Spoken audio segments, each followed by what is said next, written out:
What's that in the sky? It's a bird. It's a plane. It's Talk Geekly! Holy Herodric Cube, geeks and geekettes. Tom here, the resident Kryptonian, and of course, I am joined by my friend, and he's your friend, the Gotham Knight, my buddy Cody. What's going on? Hey, not too much, Tom. We are Talk Geekly, bringing the latest and the greatest from comic books to video games and so much more from the geek culture. And man, oh man, do we have a lot of heavy-hitting news topics for you guys today. But first, Tom, how have you been? I've heard you've been working on a game jam. Why don't you give us a little bit of information about that? Yeah, it's pretty cool, actually. You know, I have been doing my own video game for a little while now using the Unity engine, and I thought, you know, why not try out a game jam? So over on YouTube, there's a guy by the name of Blackthorn Prod. He started a game jam. The theme actually came out on Saturday, and the theme is Less is More. So I'm pretty excited about this. This is my first time working on a game jam. I'm actually working with individuals from all across the country that I've never met before. So it's going to really test my skills when it comes to working with other people. And you already know how great I do with that. Right. Okay. But no, it's really, really fun. And I can't wait for the 7 days to be over to get this game done. But I mean, what's tickling your fancy right now? What's the big thing you got going on? So I've just really been doubling down on the hunt for a lot of different retro titles. For instance, me and Liv, I got to break her into Diddy Kong Racing, and that was a blast. I've also been routing a Blood Level 4 run on Bloodborne.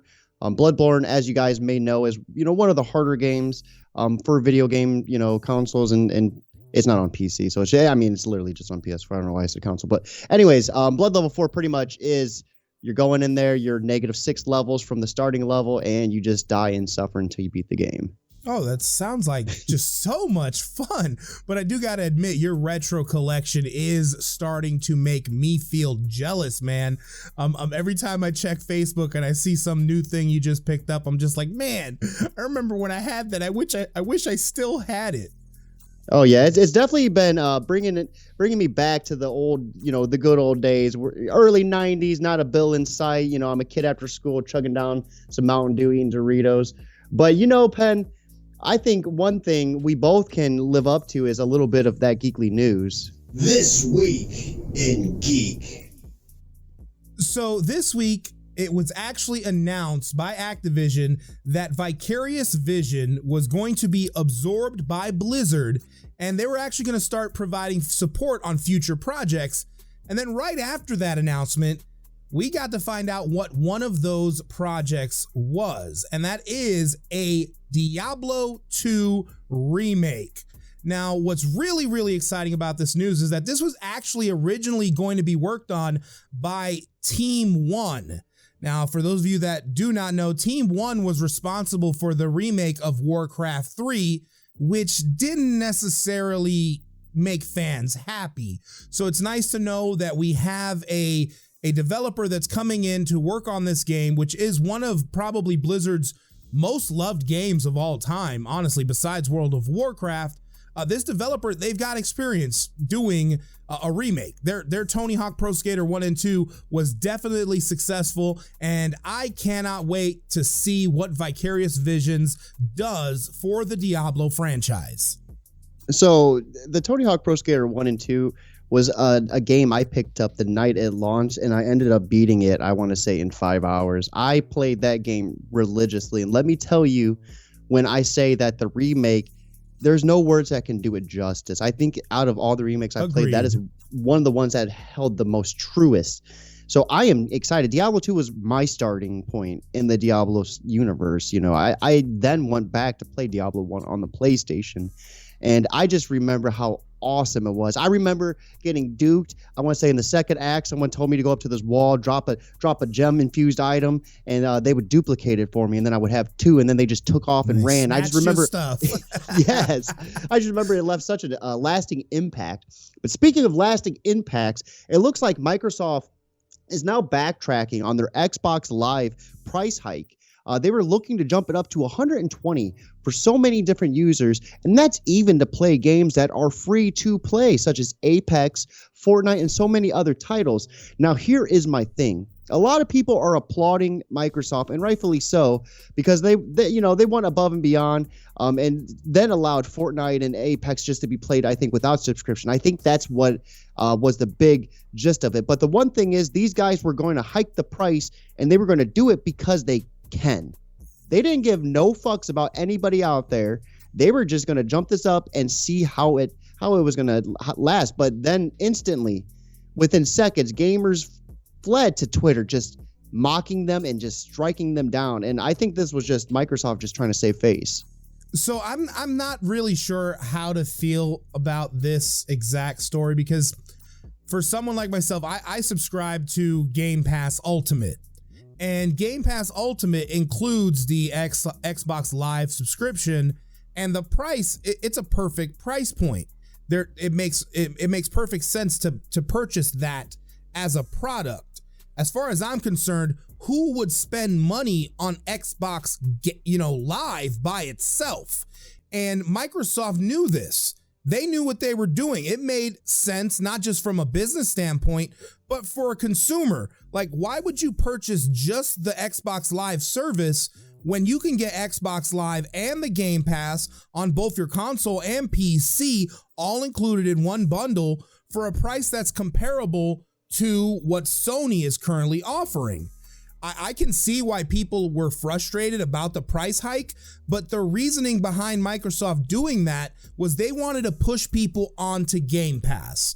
I do agree that there could have been a better way for them to go about it and not just say we're going to double the price on this basic service that we really don't want people to purchase anyway. So yeah, they kept that price as is. I think they need to come at this situation from a different side and figure out how can they promote Game Pass in a better way to make people realize that, hey, just go get the Game Pass Ultimate. It's going to have your Xbox Live subscription, and you're going to have access to all those games and the future games that come out through Microsoft Studios. Now, let's turn real quick to one of the hottest games, or should have been one of the hottest games in recent memory. That's Cyberpunk 2077. We actually were able to get the first update for the game on all the consoles, PC, and Google Stadia. It did fix quite a few of the issues that were happening in the game, but apparently it ended up making another game-breaking problem. So apparently during the mission dubbed Down on the Street, you're normally eventually going to get a phone call from Takamura.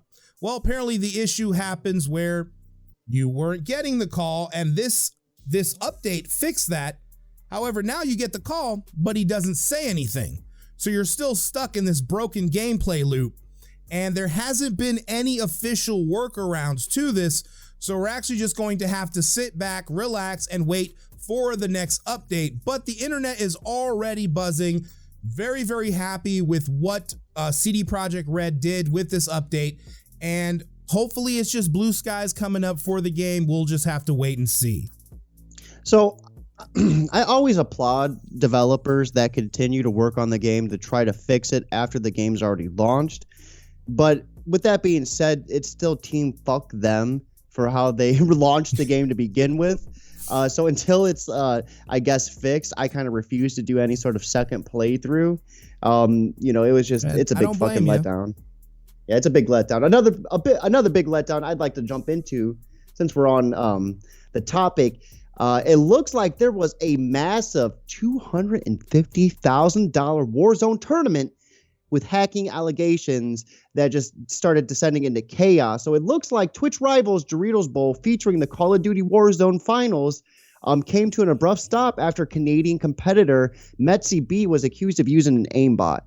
Now, a big thing is, with so much money on the line, why the fuck would you do this? Because eventually you're going to get caught. They have very, very strict cheat protocols, and this was even just found by another local player that just watched. When you're doing these type of tournaments, you have thousands of eyes upon you. So I have no idea. This was found an hour afterwards, during downtime, which declared that he's actually been cheating and removed him and his teammates from the tournament. So I don't know. To me, when you have so much money on the line, I know it's very, very lucrative to consider the thoughts of cheating, but I mean, getting caught, just the impact afterward, to me, that's not worth it.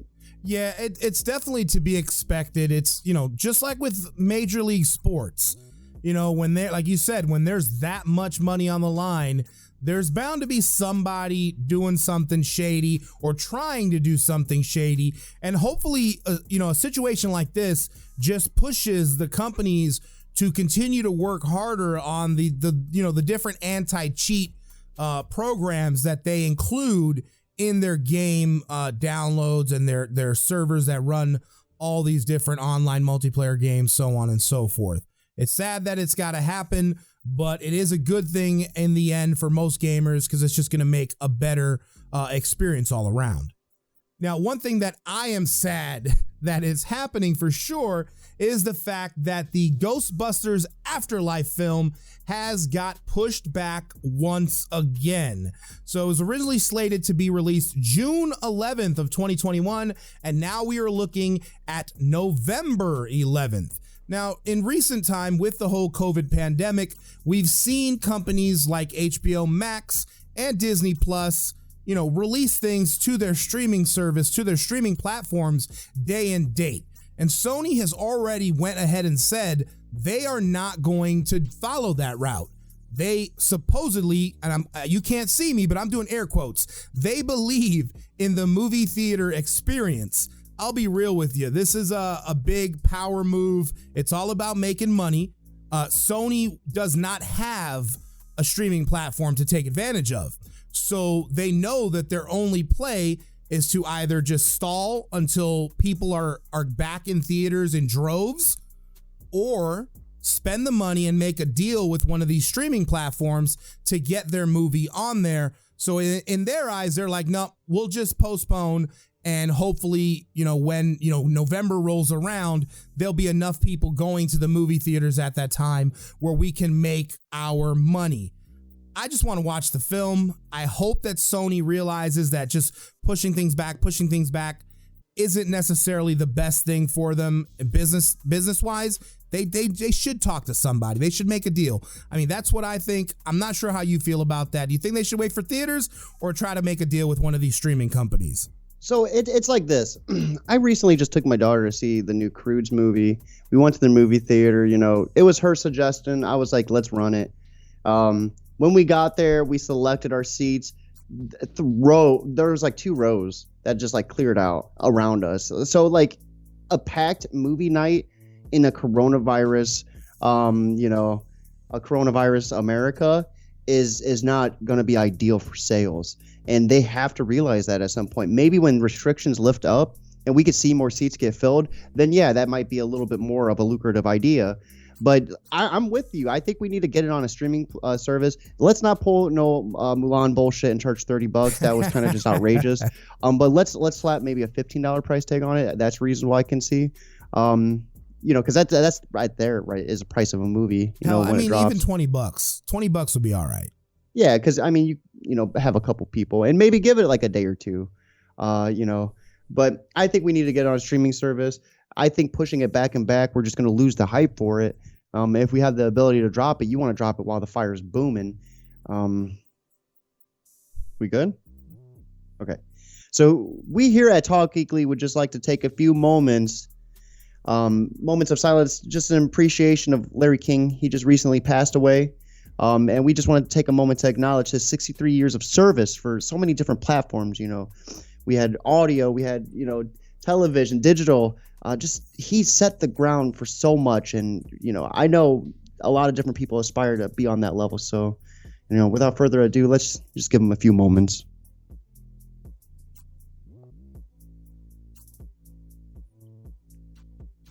Yeah, Larry King was definitely very, very influential in the world of radio and entertainment. You could almost say that he was kind of like the precursor to the whole podcast news thing. I mean, yeah, he definitely wasn't, but I wouldn't be surprised if a lot of these guys were just inspired by the way he ran his show, the way he pronounced a lot of things, and just the way he carried a sad day. But you just have to remember that the guy was an influencer, and that influence is going to be, felt for years to come. All right, geeks and geekettes. So that was your look at This Week in Geek. So without further ado, let's hit some comic books. Fresh polls. So I don't even know which one I want to start off with because I had so many heavy-hitting titles just digging into the Future State. That's such a huge event going on right now. I guess we'll start with Future State Shazam, issue number 1. We begin with Billy Batson at the Titan Island before the huge battle that just devastated everything.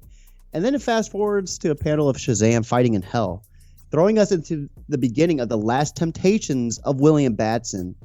Now, I cannot stress this enough. Shazam is definitely up to something, and his ragtag crew hanging out the Justice League bunker is growing more suspicious of him day by day. We see Vixen and Miss Martian and others manning the helm, and then Shazam's just becoming unhinged. We see this clearly evident when someone calls him Billy, and he snaps just a little bit. But it's enough to kind of just pique that interest in you. We go on to see Gigantica and Manhunter Robot infiltrating the Iron Heights Penitentiary, simply telling others that they're looking for one person only. You see Red Tornado with his arms ripped off, probably to avoid him causing, a huge tornado and breaking out. He was pretty relevant in the Metal series, if you remember.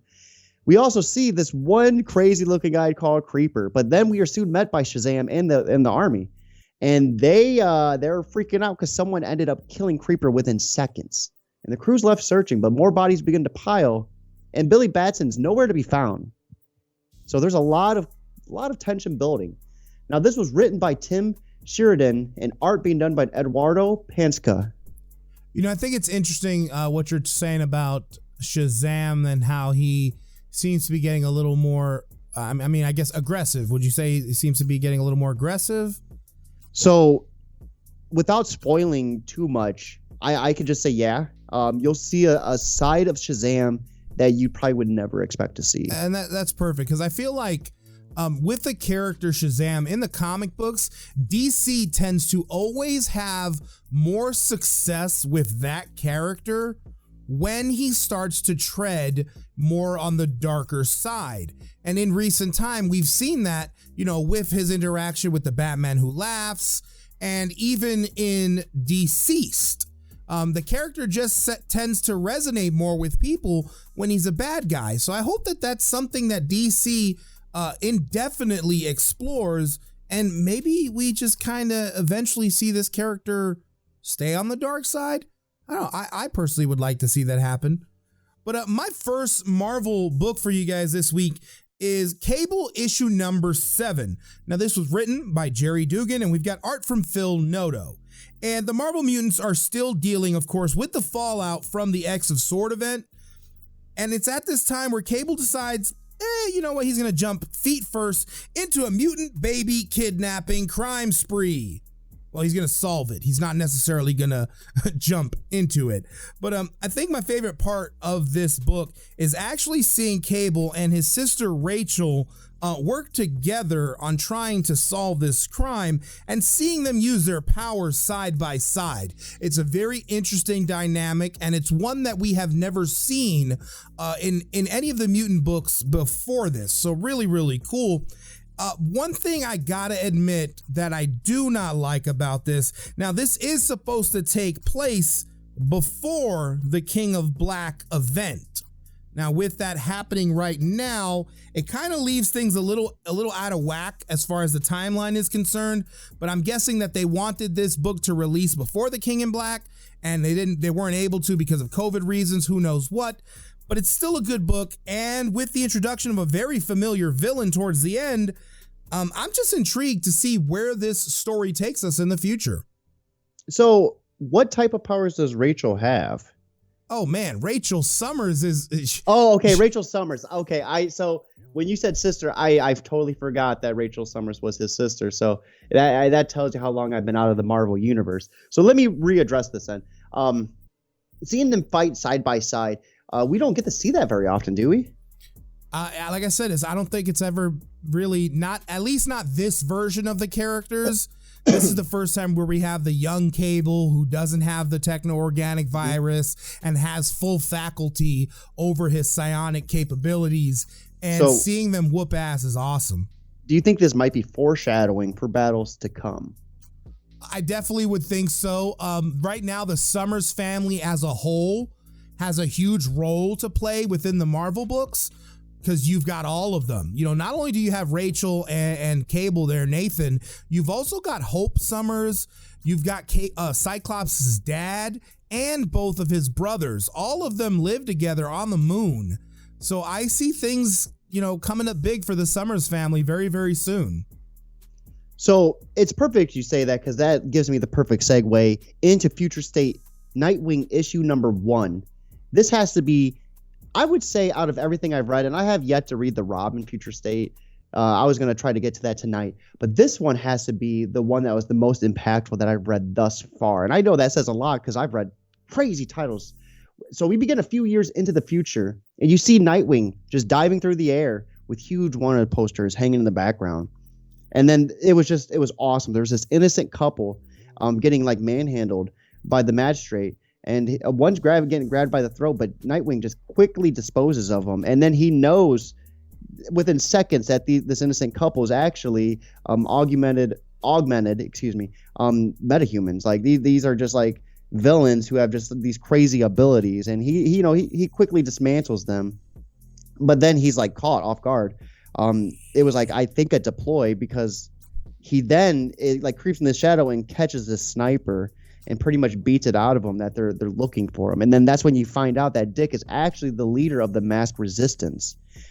This dude then acknowledges that Dick's become a lot grim and darker now that he's lost his Bat Daddy.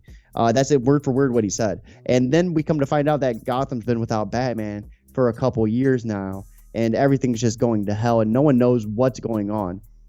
So we see a lot of things go on. We see Peacekeeper 1 talking to Peacekeeper 6, who just happens to be Deadshot. And we see Deadshot without the mask and everything. It was a pretty fucking powerful panel. So this is going to be pretty interesting. And things get even crazier because Nightwing meets Batman. And it's just, things are going to become a clusterfuck. Now, this was written by Andrew Constant with art being done by Nicolo Scott. Sounds like you got some good stuff going on there with members of the Bat family. But I couldn't help but kind of wonder, when you said Nightwing meets up with Batman or meets Batman, I mean, can you let us know, is it Bruce Wayne or is it the new Batman of Future State? So it was really like heavily, I'm pretty sure it was heavily suggested that it was the new Batman, because he's like, I'm not going to demask you. He's like, I don't believe in that. But then it's cut off short, because then that's when we see the magistrate is actually getting ready to infiltrate both of them at that location. All right. Well, I definitely look forward to seeing where the story heads, later on down the road on Talk Geekly, when you continue to give us a little bit of those tidbits as to what's going on. But my next book, and I mentioned a little bit about the King in Black when I was talking about Cable, is King in Black Chapter 3. Now, this is written by Donny Cates. We got art from Ryan Stegman. Now, Donny Cates and Ryan Stegman, in my opinion, are currently Marvel's wonder duo. Seriously, whenever these guys are working together, it just brings me joy. And it's definitely gotten dark in the Marvel universe. The symbiote god, no, he's just moments away from capturing Dylan Brock and snuffing light from all corners of the galaxy. And, we've got Venom close to death. Most of our heroes are either venomized or being pushed to their limits. And the remaining heroes, this is it. This is that moment where they're going to make their move to try to take out Null. We actually end up having a returning Thor, which this is probably one of the coolest scenes back and forth between Null and Thor, where we've got amazing dialogue from Thor talking about how he's battled gods of death before, and he freaking breaks Null's jaw with one awesome swing of Mjolnir. It was just a really cool panel, but it doesn't end how you would want it to. And shit gets real. Shit gets seriously real. I mean, it gets so real that there's a point where Iron Man gets a brand new suit. And all I'm going to tell you is that it is somewhat celestial. Now, I need to know what the hell is going to happen next. Null is just inches away from capturing Dylan, and I do believe once he gets his hands on Dylan, all hope is lost. We just got to keep on reading and see what's going to happen with the King in Black. So, Tony Stark with a celestial suit? I got to know, like, how's this thing look? You got to describe the suit for me, because I'm sure it looks badass. Well, I mean, this ain't no basic celestial suit. The best thing about this is that it's actually a venomized celestial. So he somehow is able to, he's made a bond with one of Null's symbiotes that are disconnected from the hive. And then he used the symbiote to hijack a celestial. It's black and gold and venomized and just epic as hell. It's really, really cool. We just got to wait to see what happens with the King in Black. No, I got you, man. So, guys, I'm really excited that we're on this subject. I'm going to be doing something that we haven't done in quite some time. I'm going to actually be having Penn tag team this with me because it's such a big issue. There's 4 stories in one, and I know Marvel was kind of a little bit lackluster maybe this week. So Marvel shit the bed, let's be honest. Yeah. They didn't have much on shelves this week. So we're going to be diving into Future State, Superman, Worlds of War, issue number 1. Once again, this is 4 stories covering not only Clark Kent, but also Midnighter, Black Racer, and Mr. Miracle. So we start right off. This is after the events of the Metal in Smallsville. Crowds are surrounding Alien Altar, which we then get to find out that is the grave of Superman. And it's just a huge group of people surrounding, just telling stories of Superman, praising him. We see all these stories and just accounts of Superman saving them and all these fights, just everything that's happened throughout the different runs. And we see this girl, we follow this girl, and she was walking there and she watches the actual event, storytelling with everybody. And then she just comes to say she never was saved by Superman. She was saved by Clark Kent. And that she was from Gotham. So I thought that was an actual, a pretty nice little tidbit that was thrown in there. No, for sure. It's cool to see, or hear, I should say, the stories from people of how they were saved by Superman, and then have this character, say, no, it was Clark who saved me. But I think for myself, when reading this book, one of the things I really, really enjoyed was actually seeing the, no pun intended, future state of Smallville. So you've got to imagine Roswell, where they're selling, UFO souvenirs and things like that. And that's basically what Smallville has turned into. You got people peddling souvenirs. You even got people who are preaching a Superman religion. So this is definitely a place truly after my heart. But we slowly start to realize that Superman is gone. And he's actually, he's gone after the events of what happened in Superman of Metropolis, another future state title, but we don't necessarily know where he's at just yet. Well, yeah, without spoiling that book. Once again, there's 4 stories in one, so I think I thought you might want to jump in there and kind of let the people know where he's at, but if we want to keep that a secret, that's fine. Well, it's funny you say that because he's actually on World, and that's where the other 3 titles tie into. So after this, we are introduced to Mr. Miracle, and this one was kind of just a wild one. This takes place after the Superman of Metropolis issue number 2, which I don't even think is out yet. No, it's not. Yeah. So it was a little bit, and that's why I wanted to include that tidbit. He hits a massive grave, and we just see just all kinds of different bodies. And we see this panel that just made me laugh. It was, he says something like, folks in superhero business face death on a constant bias or basis. And it's almost cliche because they die and they always come back. So I thought that was just hilarious, And then he stumbles into Worlds after riding a boom tube from Metropolis. So, things are just getting wild for him. And I'm wondering, where this is going to go for him. We kind of get an opportunity to see him unleash a little bit. And I gotta say, man, it said something about him penting up a lot of energy. I would hate to see the final showdown with this guy. Yeah, as far as the Mr. Miracle story is concerned, I think it's good, and it definitely does tie in very nicely to everything else that's going on. But for me, and I guess that's because I went back and read the Metropolis of Superman issue 1, just because I had to know everything that was going on. I feel like the Midnighter story is probably the most impactful one that we have going on right now. I've never known anything about this character before reading this comic, and seeing his bloodlust and just him kind of just kill anything and everything that stood in his way was really cool. But it was really the revelation at the end of the character that's kind of in the shadows pulling all the strings. I'm not going to tell you the name of the character. I'm not going to tell you their affiliation to Midnighter, but all I'm going to tell you is that this character was a Wildstorm original and is basically Wildstorm's version of Superman. So things are about to go crazy if these two end up going head to head, Superman and this shadowy figure in the background. Yeah, I gotta say, this guy reminded me so much of like Thomas Wayne. Just the eyes, the guns, just the bloodlust. It was beautiful. I loved the panels, just watching him beat people to death. I was like, okay, DC, more of this, please.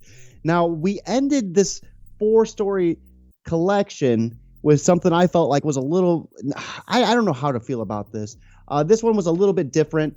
We were introduced to Black Racer, who is actually in the Ring 5 of Warworld, and she's one of the top competitors. So we see her racing, and then we witness her die. But then she comes back, and that's kind of like her thing. Like, she can die and come back. That's not going to be her first death, and it's not going to be her last one. We see her kind of break through the 4th ring, and then she's determined to free all the slaves that she can. But then we're quickly surrounded, by the people in Warworld. So who knows what's going to go on? Now that wraps up this collection, guys. This has a long list of writers: Jeremy Adams, Brian Easton, Michael Conrad, Becky Kalunen, Philip Kennedy Johnson, with art being done by Cyan Michael Janin, Gleb Menilov, and Valentine Del Landro. I do want to quickly just touch base on Racer's story. And one of the things that I took away from this was the whole part of her dying and coming back, dying and coming back. We need to remember that at the end of the Superman story, it told us it would continue in the next story, which is called The Many Deaths of Superman. So I can't help but feel like maybe that's what's going on in Warworld, is that these characters die and then they're brought back to life just to fight again and fight again and fight again. That remains to be seen, but that was something that I noticed. They didn't outright say that, but I put 2 and 2 together and I was like, okay, she's dying all over and over again. And here's the next Superman story. It's called The Many Deaths of Superman. Yeah, I do think that would be a nice little tidbit to kind of feed into. I think that would actually be pretty nice to chain it all together, but that's yet to be discovered. And with that being said, guys, that does wrap up Fresh Polls. With that being said, Penn, what are you up to after this podcast for the next couple of days until the next one? What's your week looking like? As I discussed at the beginning of the episode, still working on that game jam. 7 days to go, so I'll be working on that until the next time we go to record our next episode. I can't wait to just have that. It's going to be web-based, so eventually I will share that to the Facebook, and you'll be able to play it on your computer. Hopefully we can get a mobile version going as well for those of you who like to just play games while you're on the fly and on your cell phones. But what about you? What big things are popping for Mr. Cody this coming week? I'm just going to be focused really on just content creation and just like getting everything caught up. I have a lot of backtracking. So with that being said, we're just kind of tightening everything up and kind of getting a little bit more of a professional look to everything. Been studying Adobe Premiere a lot more and getting a better grasp on that. And I'm feeling a little bit more confident with YouTube creation. Oh, and it's definitely noticeable. I'll definitely say that. A lot of your videos are starting to look crispy, cream, clean, and I'm digging it for sure. Well, that wraps up this week's Talk Geekly podcast. As always, guys, you can find us at our respective social media platforms at Twitter, Facebook, Instagram, YouTube, and so much more at Talk Geekly. And Tom, why don't you finish them off? Well, as always, keep it geekly. What's that in the sky? It's a bird. It's a plane. It's